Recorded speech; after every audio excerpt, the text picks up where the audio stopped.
kind of redneck racing modification is this? Is that gravel? Give it some jandle. Do us good, bro. Do us good. That's actually a bunch of booger welds that were supposed to be welded onto the spider gears and the housing. I think this was a welded locked up diff for about 30 seconds.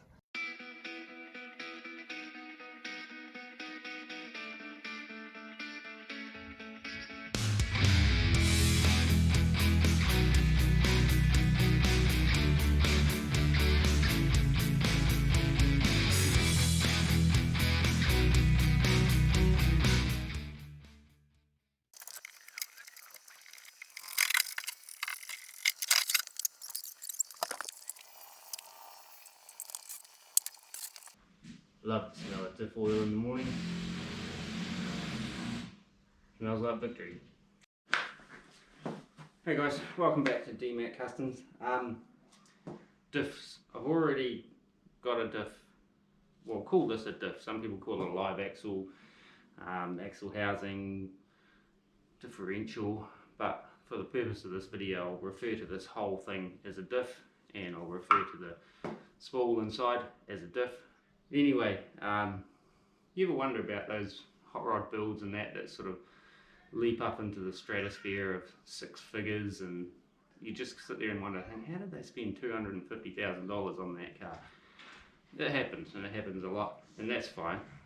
But one of the reasons I think it happens is because you spend the same money twice, which is pretty much what I'm going to do on the Area 51.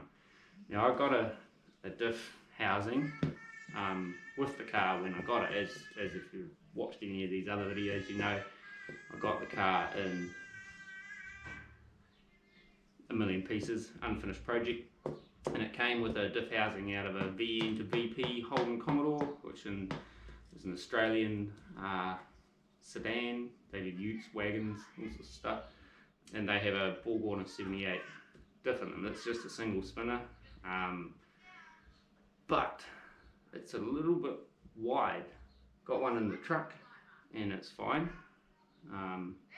It's actually a little bit narrow in the truck, but in this 51 it's just a little wide. It fits in there and everything, but once this thing is all bagged and stuff like that and laying on the ground, I think I might have clearance issues with tyre rubber on the outside rather than the inside, which I had on the truck, the bomb truck that is. So I was talking to a mate, and he told me about that slightly earlier Holden Commodore diff housing is about 40-45 mil narrower. So I scrounged one up from a guy who was wrecking one not far from here. Unfortunately, they have a smaller, weaker diff centre in them, but the M78 centre will fit in this, but then the axles are too long, so I'm going to have to cut down axles and extend the spline and stuff to make them fit. But all the disc brake, everything, all that kind of all just bolts up. Essentially they're the same thing, but just slightly shorter, but with wimpy little axles and stuff in them. Got this diff. Next task is to clean it all up, cut all the brackets and that off, and get it ready to put all the brackets from my forelink that I'd already spent hours and hours deliberating over how I was going to do it all in there, and that's all tacked into place on the 51 already. So I've got to pull all that out again, cut all that off that diff, and then sit this all up under there and position it all up under there. So it's quite a lot of work swapping over all these things. I'll probably swap out the centre out of that diff into here, and the axles out of that one into here. Just for now, that's a single spinner, but I may have a line on an LSD unit for this, or a posi, as some people call them, posi slippy twin spinner. Got to get into all the dirty work of cleaning this all up and cutting it all up and getting it ready. Since it's locked down, we locked down again here in Unzud for an unknown period of time. I don't know how long it is going to be before I can actually go back to my business. So I might as well just hook into this and get some more done on it. I did most of the work on this during lockdown last year, so yeah, we'll go and have a look under the car and I'll show you what I'm talking about. Okay, so this is the VNVP diff housing that I've already got sitting under here that came with the car. It already had a 4-link set up on it, but I changed all that around and put this triangulated 4-link set up on it and the airbag mounts and stuff like that. So they're all just tacked in place at the moment. And so I just got to undo all my tacks, take this unit out. I'll just disconnect the shocks and the bags and the 4-link and that, and just take the whole lot out, take all my tacks and that off, and clean up the other one, get it all ready, put it all back in place, swap all the innards and axles and stuff over, so I might not do the axles today, but anyway, so I can then kind of get the pinion and everything kind of set how I had it already set up here.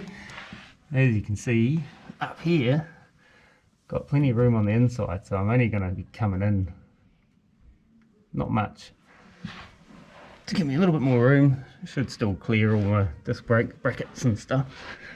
But then up in here, I don't know if you can see, there's not a lot of room up in there.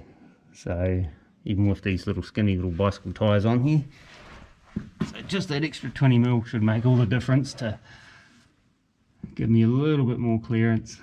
And then once the frame's notched and stuff, we should be all good. Well, let's get into it and clean that other one up.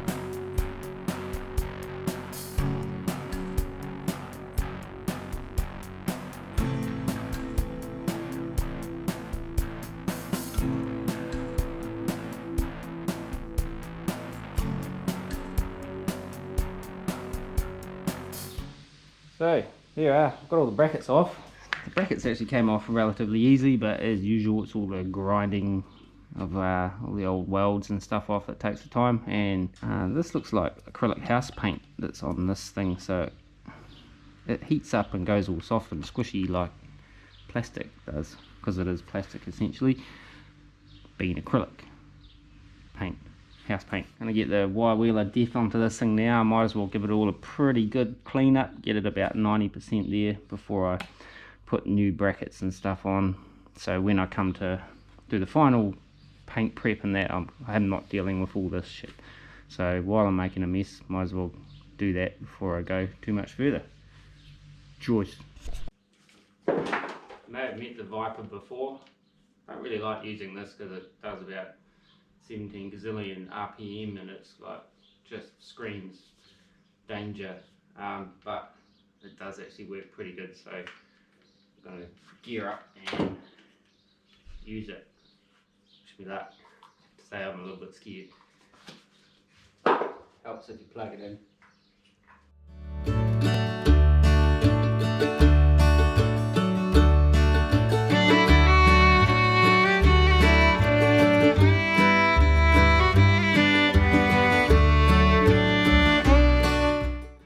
Almost done with cleaning up that diff housing. Just got to do some electrical repairs on my extension lead. I managed to cut through it with one of the wire wheeler diff tools. So I'm just going to fix that and then I can finish it off. And then we're ready to start pulling the other one out and taking some notes. Took me a while to pull all the little bits of brass wire out of me as well. Okay, fixed my extension lead. That was a bit weird. Surprisingly, nothing went bang. So just about done with this, cleaning it up. I just got to get a little round wire brushy thing into some of these tougher parts for now, and then I'll clean up some of the steel where I've got to weld the brackets on, and then start get ready to pull the other side out. Not the other side, the one that's in there, out of the Area 51.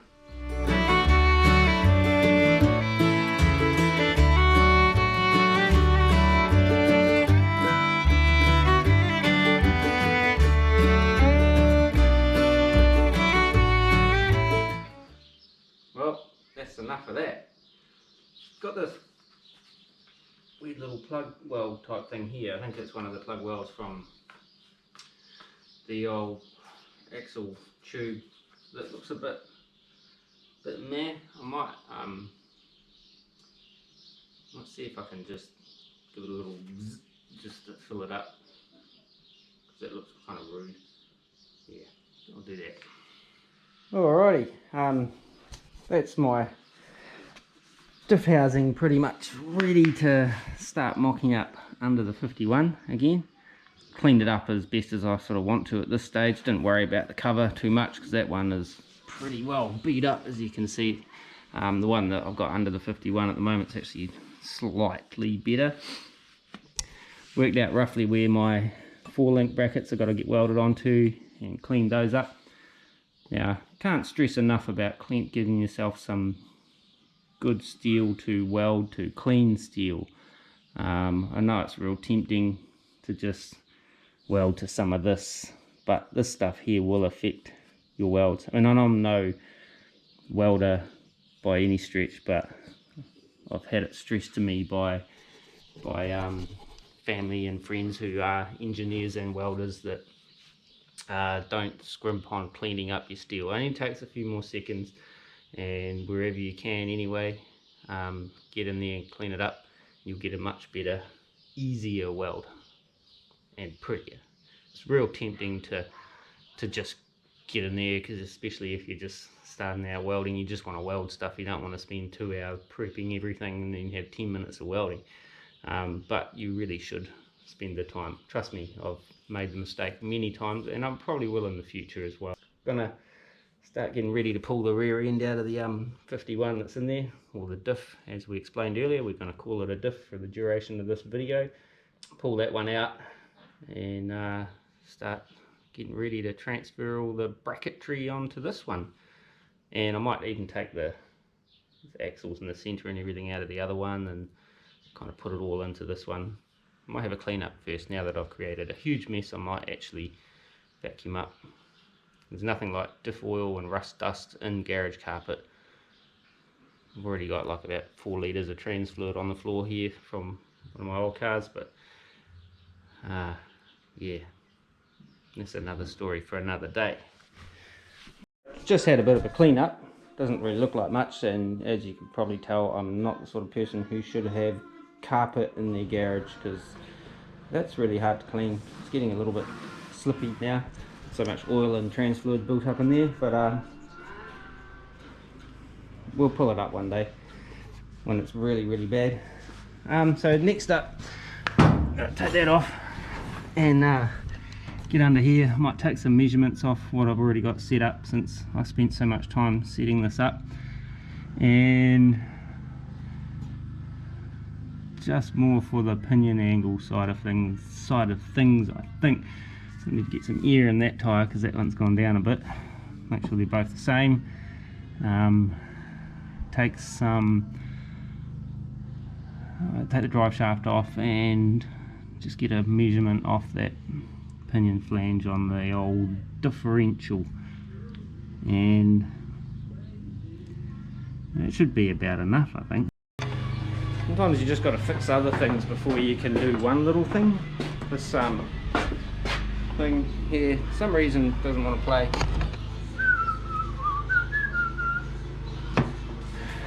Okay. So, little detour, my air filler upper thing. Chap next door to mow on his lawns. I've never really kind of like hooked into a valve stem properly, and it always just kind of had to wiggle it and just get it to hold there, and it's a total pain in the back, proverbial backside. So it's that little bit there which hits the pin on the valve, and then there's this doohickey here, this little rubber washer thing, mowing the stones, as a seal sort of thing. So what I'm going to do is trim this down just a shade, just so I can get the little pin to hit that little valve pin thing, the pin on the stem, and that pin into this thing, and that little pin thing there goes and pushes it down, so when you pull the trigger, the air goes into the tyre and not just nowhere. At the moment it just goes and nothing happens. So that's what I'm going to do. We'll see if that works. Try and do this without cutting a finger off.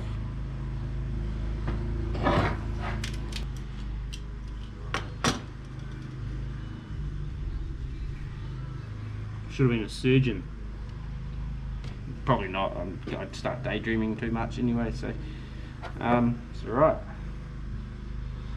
That goes on. Oh, goes in there. Goes in there. So I'm going to screw this back on. With any luck, I should allow my valve stems to come down. If you know what I'm saying. Picking up what I'm putting down. The spanner's just a little too. Well, I'll give that a try.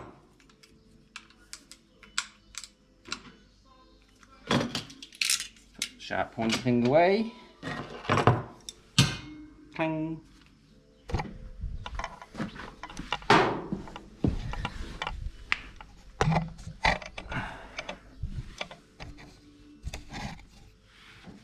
Okay, so this is it.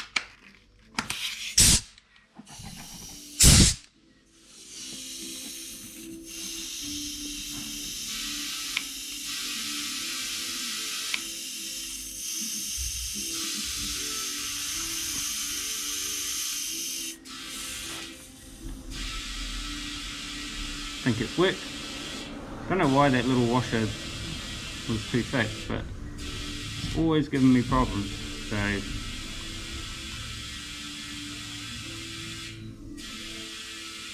now this is heaps better.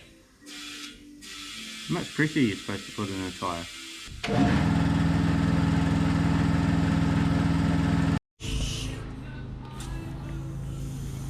About 30? I don't know, I just want them pumped up for now anyway.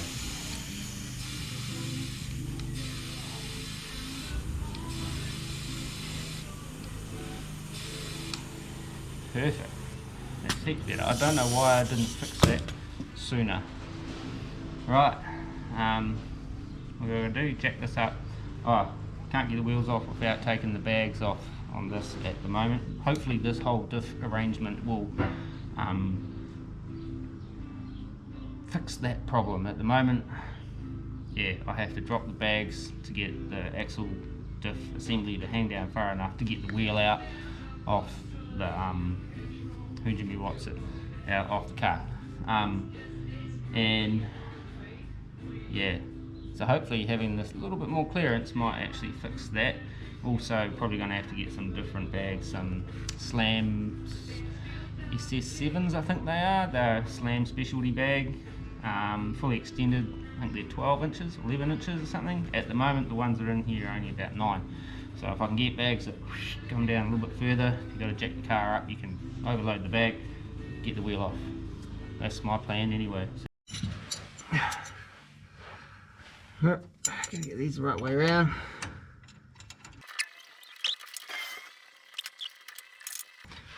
I spent all that time looking for the right washer. What was that from? I lost one the other week. Right size spanners, the right size spanners, and they were actually all finger tight. So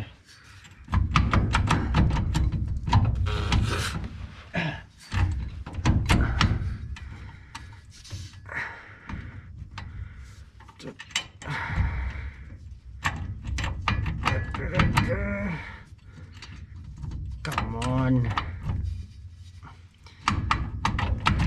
There you go. Can't remember how I do this. There's a rhythm to get this in and out in situ with the centre bearing in place, but I can't remember how to do it. Oh, turn it. There we go. Right. I might just put all the nuts and bolts somewhere safe so I don't lose them. Maybe I should just put them back in on here. I could make this look more awkward than it needs to be, but I thought I'd do this the easy way. Big lotto draw tonight. If I win that, I'll buy a hoist. I'll miss lying on the ground under my cars. working blindly, trying to... What the... Oh my goodness. What is wrong with you? Just get on there. Got it, finally. Right, where's my angle finder? Let me shimmy jig. And I'm sure I had a pencil somewhere safe under here too. Oh, there it is. Of course, now I'm in an angle that I can't actually read my angle finder. Okay, at the height that it's, I've got the wheels and that chopped at the moment, which is my approximate ride height. It's set at, it's actually sitting at 2 degrees, not 3. It should be 3, I think. From memory, when I set it up, I had another piece of wood under the wheels, bringing it up slightly. But with an adjustable forelink, I'm in the fortunate position of having adjustability. So not that I really want it too far out anyway, but what I want to do is get it pretty close to where it needs to be, which is about that 3 degree pinion. Motor's sitting at 3, that way. This is that way, and then I've got all this hoo-ha in the middle with the centre bearing and all that kind of stuff. So 2 or 3 degrees, I'll be happy with that. And then once we put the car back together finally, I can do the final adjustment for the pinion and stuff off the link arms and stuff. Might just break a little note up there. 2 degrees on there. A good thing about just chucking one up on that sway bar pad and just getting a bit of a reading off there too, just for curiosity's sake, and maybe as a second thing there. And that one is sitting at 12.5. So just right up there, 12.5 degrees on the sway bar pad. Right, that's that. That's all I needed for that, and the rest I can do once I've got this diff and everything out of here. What do I undo first? Bags, shocks, link arms. Oh, maybe I'll take the wheels off. Maybe I'll do... Oh, this is my thinking face. Oh, I can't get the wheels off until the bags are off anyway. So shocks, bags, wheels, link arms. That's the order I'll do it in. Right.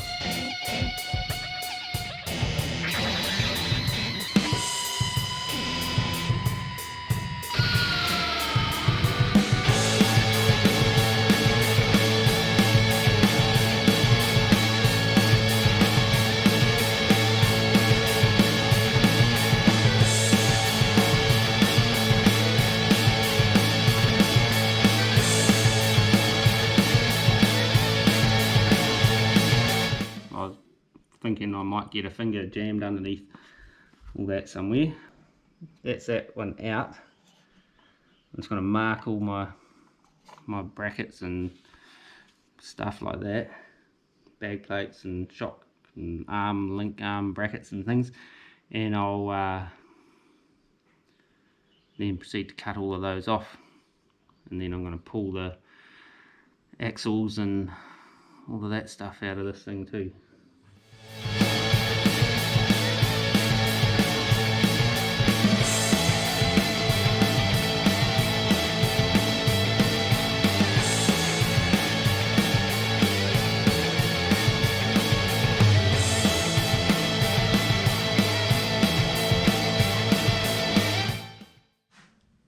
Well, I'll call it at that for today. We'll be back out here tomorrow to carry on.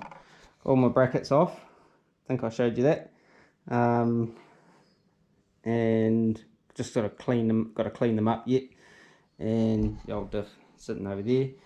New diff, swapped out the centre out of the old one into that one, but then put the gears from that one back into the centre from. Okay, swap some stuff around, and so yeah, tomorrow I can now look at shortening the axles. Going to try something I've only been told about, have never seen it done, have never done it, so that'll be a learning curve. Could be a complete failure, but if it works, save me about $1,000. So yeah, that's it for today. Be back in the morning, I reckon. Okay, stick around, there's more exciting stuff to come.